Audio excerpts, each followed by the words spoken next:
Ah si, ouf. Hop, et allez.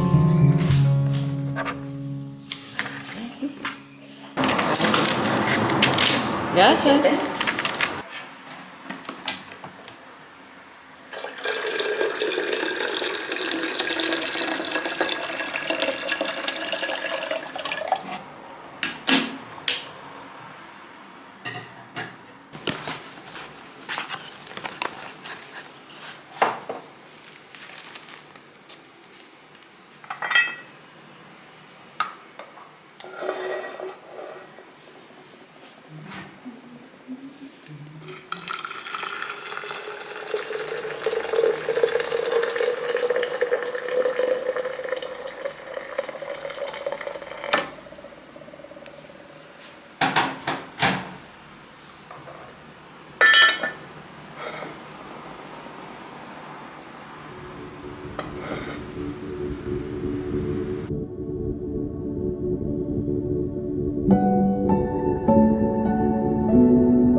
Quand je commence le livret d'une croix d'incarnation design humain, j'ai le sentiment d'ouvrir un livre sacré, prêt à révéler ses secrets, tes secrets, celui du chemin de ta vie, de tes talents endormis. Je crois que c'est pour ça que j'ai besoin de me créer une ambiance douce et en même temps sacrée. Car tout dans la préparation de ce livret est intentionnel. Les mots, l'organisation, le choix des images. Je pense tout pour refléter au mieux l'essence de ton chemin de vie que me montre ta croix d'incarnation en design humain.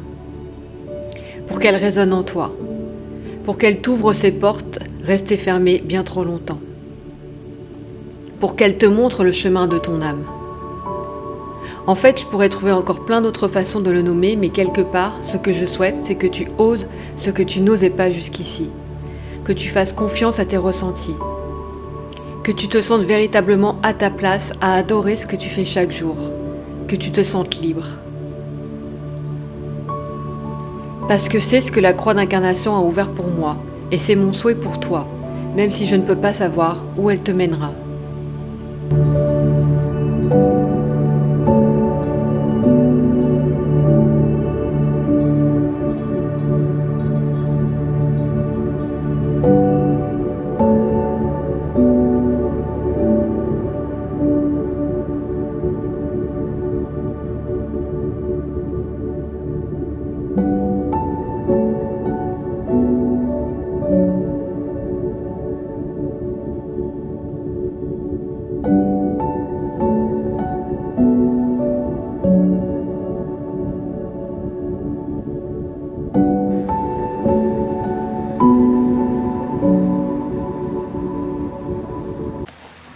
Et coucou.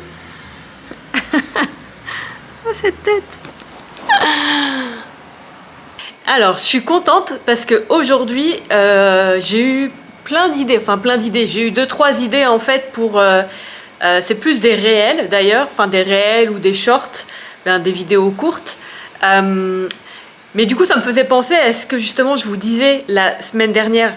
J'avais pas du tout d'inspiration, j'avais pas d'énergie, j'avais rien de toute façon.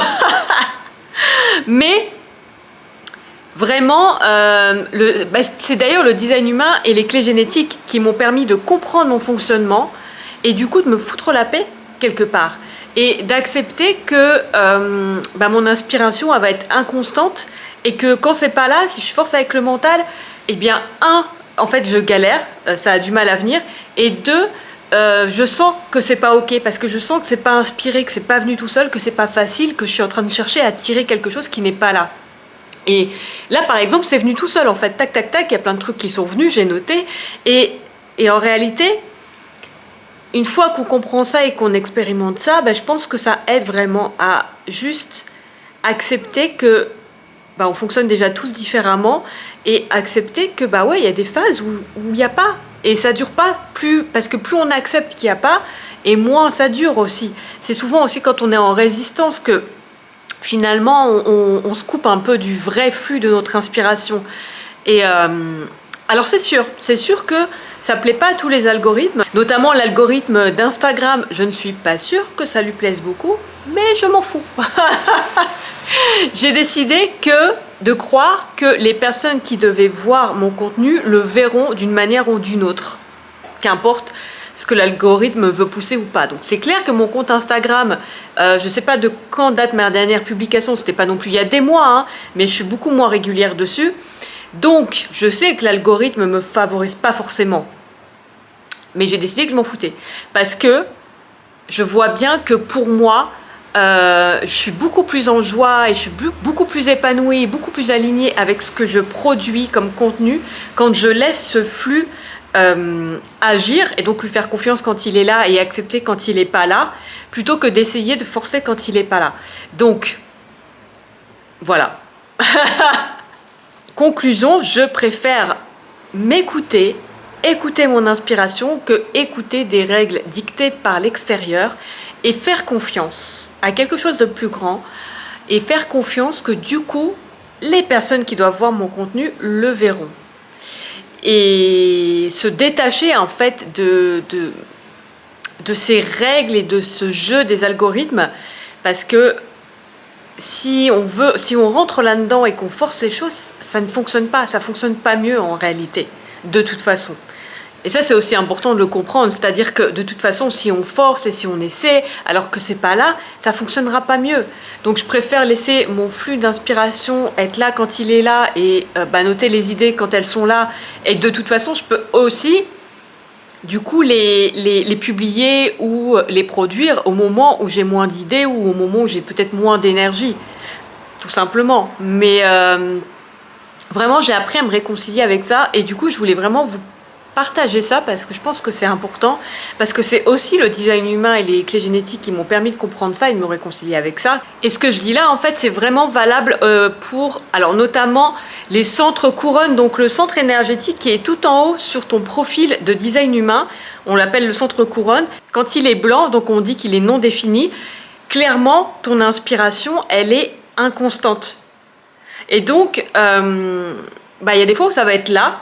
Et d'ailleurs, ça va être là, vraiment là, c'est-à-dire que tu peux avoir d'un seul coup vraiment plein d'idées et tu vas avoir des phases où c'est pas là.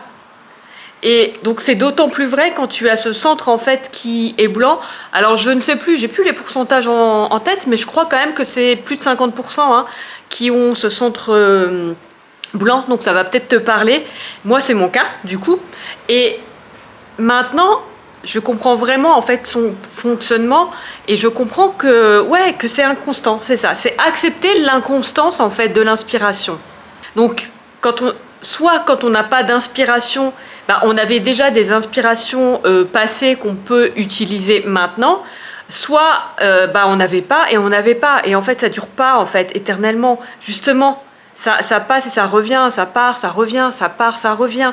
Donc c'est juste accepter quand ça part, parce que quand c'est là, en général, on est ok. C'est quand c'est pas là que du coup on sent un peu, mince, j'ai plus d'idées. Un peu ce sentiment de, si j'ai jamais de nouvelles idées. Je sais pas si ça va vous parler, mais un peu ce truc de, ça y est, si c'est fini, si j'ai plus de créativité, si j'ai plus de nouvelles idées, qu'est-ce que je vais faire? Mais en fait non. Ça revient.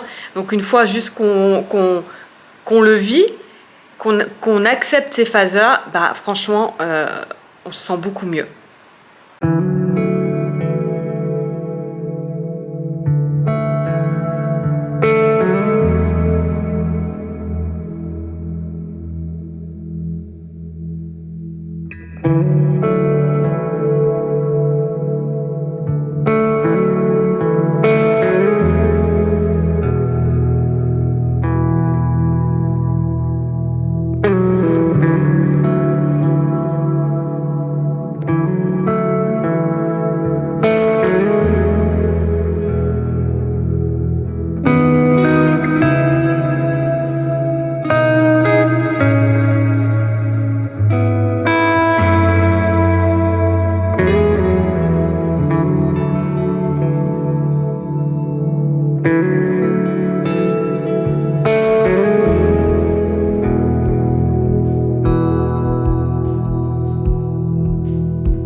J'ai collecté de l'eau de la mer, de l'océan ce matin parce que j'ai eu l'idée hier, enfin j'ai eu l'envie d'essayer de faire de l'aquarelle avec de l'eau de mer.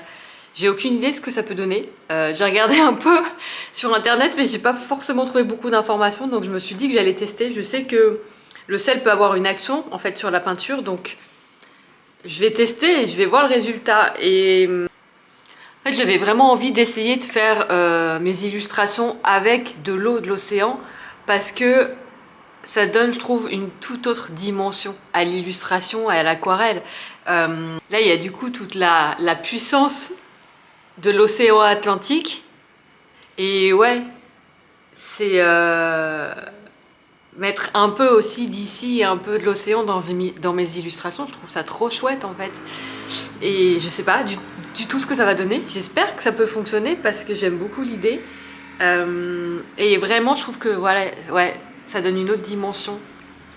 Ça donne une autre dimension à l'illustration et ça ne peut que venir renforcer sa puissance. Et ouais, j'ai hâte d'essayer, j'ai hâte de voir ce que ça donne. J'espère que ça va fonctionner. J'espère que ça va fonctionner. Que ouais, on va voir, on va essayer.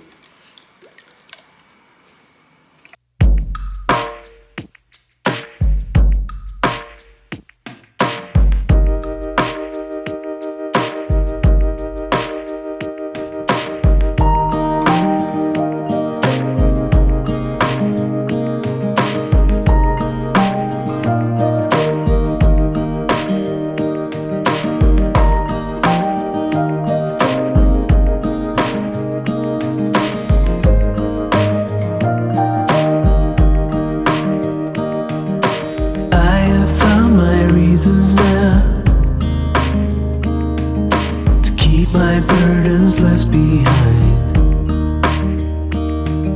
I did not know what it would bring. Now I'm capable of everything.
Et pour tester cette eau de l'océan, est-ce qu'une lune aux nuances de bleu n'est pas l'idéal ?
Alors, ben voilà le résultat.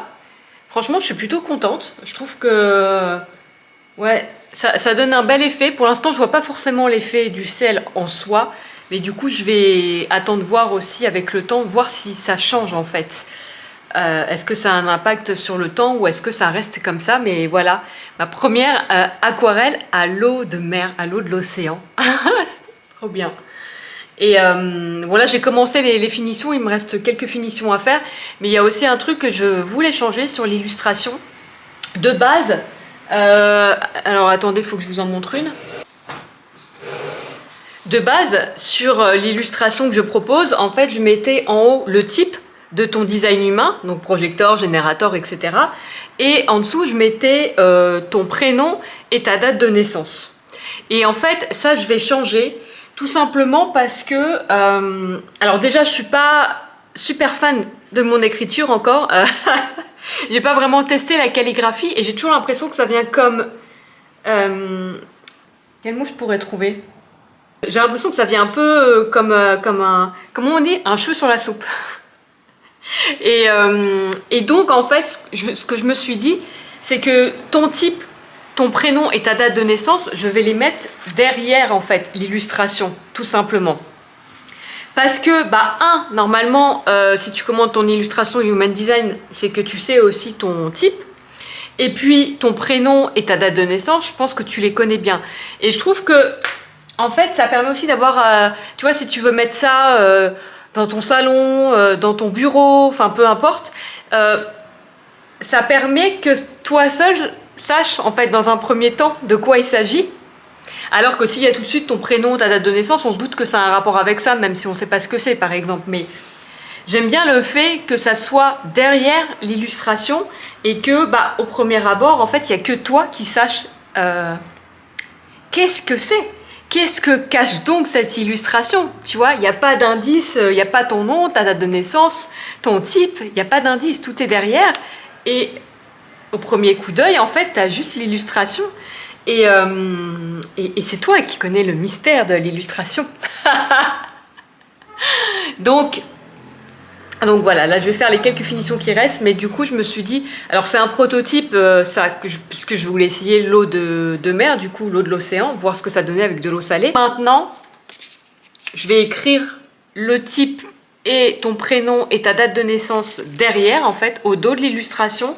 Et donc, tu auras ton illustration comme ça, avec toutes les infos derrière, mais au premier abord, tu as juste l'illustration. Et en fait, je crois que je préfère. Alors, je sais pas ce que vous en pensez, dites-moi, mais je pense que je préfère vraiment comme ça, en fait. Je trouve ça chouette. Je trouve que ça vient pas du coup comme un cheveu sur la soupe dans l'illustration. Et puis ça permet, comme je te disais, de conserver un peu le mystère de la chose et de l'illustration, et que tu peux aussi du coup la mettre où tu le souhaites sans avoir ton prénom et ta date de naissance affichés partout, quoi. Donc voilà.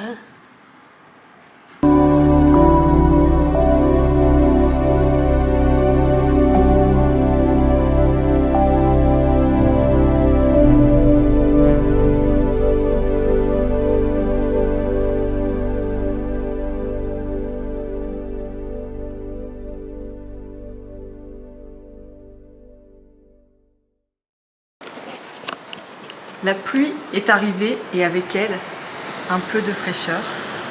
Et ça, franchement, ça fait du bien.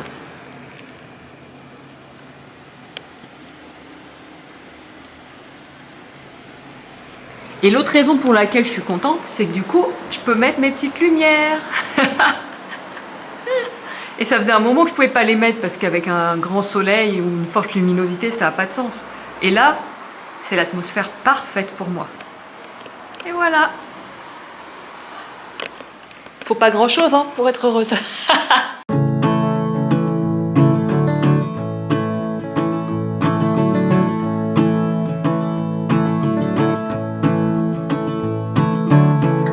Sometimes what you want ain't what you need.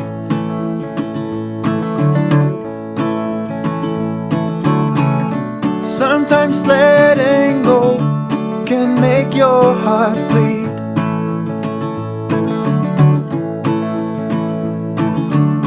Sometimes Sometimes the road ahead seems dark as night. Yeah. Have some faith in yourself, that's the guiding light. You should know that when your dreams have hit the ceiling and fallen back down on the ground, let me tell you, I know the feeling. I used to live in that town. One door closes, another swings open. That's life, and not to dwell upon the darkest hour, they say, is just before. Merci infiniment d'avoir regardé cette vidéo, d'être là et de votre soutien. Je vous embrasse et je vous dis à très vite dans un prochain vlog.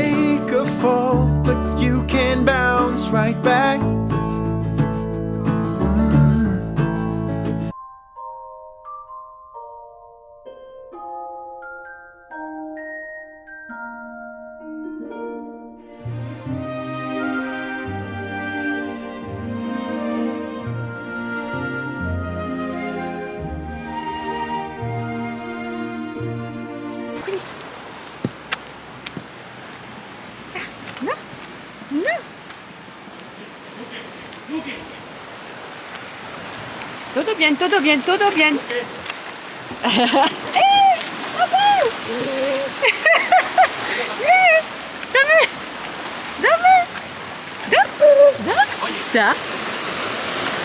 Dame. Dame.